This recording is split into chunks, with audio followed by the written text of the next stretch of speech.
क्या इकामत कहते हुए भी हय्या अलस सलाह और हय्या अलल फलाह पर गर्दन घुमाना ज़रूरी है?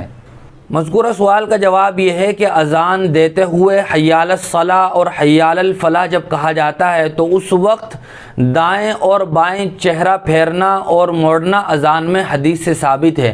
लेकिन जब नमाज की जमात के लिए तकबीर और इकामत कही जाती है उस वक्त हय्या अलस सलाह और हय्या अलल फलाह के मौके पर दाएं और बाएं चेहरा मोड़ना यह हदीस से साबित नहीं है। इसीलिए उलमा और फुक़हा की इस सिलसिले में दो राहें। वो फरमाते हैं कि जिस तरह अज़ान में गर्दन फेरी जाती है इसी तरह इकामत में भी फेरी जाएगी। बाज़ उलमा और फुक़हा ये फरमाते हैं कि अज़ान में गर्दन मोड़ने का मकसद तो ये होता है ताकि दाएं जानिब और बाएं जानिब महल्ले पड़ोस में जो लोग रहते हैं अज़ान की आवाज़ उन तक पहुंच जाए और उनको इस बात की इत्तिला हो जाए कि नमाज का वक्त हो चुका है।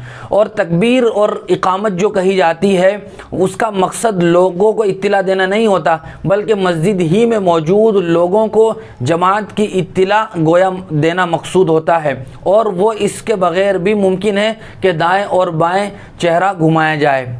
तीसरी एक राय ये है कि अगर आदमी ये समझे कि जगह मस्जिद की कुशादा है, लोग बहुत ज़्यादा हैं, अच्छी तरह आवाज़ पहुंच जाए तो अगर वो चेहरा इस बुनियाद पर घुमाता है तकबीर और इकामत में तो घुमा सकता है। हय्या अलस सलाह के मौके पर दाईं तरफ और हय्या अलल फलाह के मौके पर बाईं तरफ चेहरा फिराया जा सकता है।